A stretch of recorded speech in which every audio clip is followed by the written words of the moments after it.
দোকানে রাখা হয়েছে বিরাট সাদা হরিণ, সঙ্গে আছে সান্টা ক্লজও।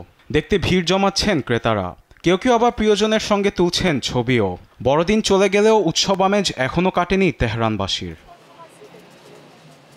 দোকানে এখনও বড়দিনের সরঞ্জাম রেখেছেন বিক্রেতারা। হরেক রকমের গাছ থেকে শুরু করে আছে নানা আলোকসজ্জা। বড়দিন শেষ হওয়া সত্ত্বেও বেচাকেনা ভালো হচ্ছে বলে জানান বিক্রেতারা। বড়দিনের পরও তাদের পকেট হচ্ছে ভারী। ক্রেতা আকৃষ্ট করতে দোকানের পাশে বাজানো হচ্ছে গান।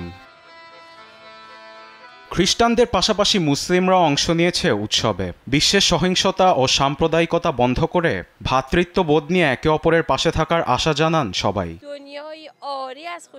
বিশ্বে নারী ও শিশুদের উপর নির্যাতন বন্ধ করা উচিত। এই অনুভূতিতে আমরা খ্রিস্ট ধর্মাবলম্বী ভাই বোনদের সঙ্গে বড়দিনগুলো উদযাপন করছি।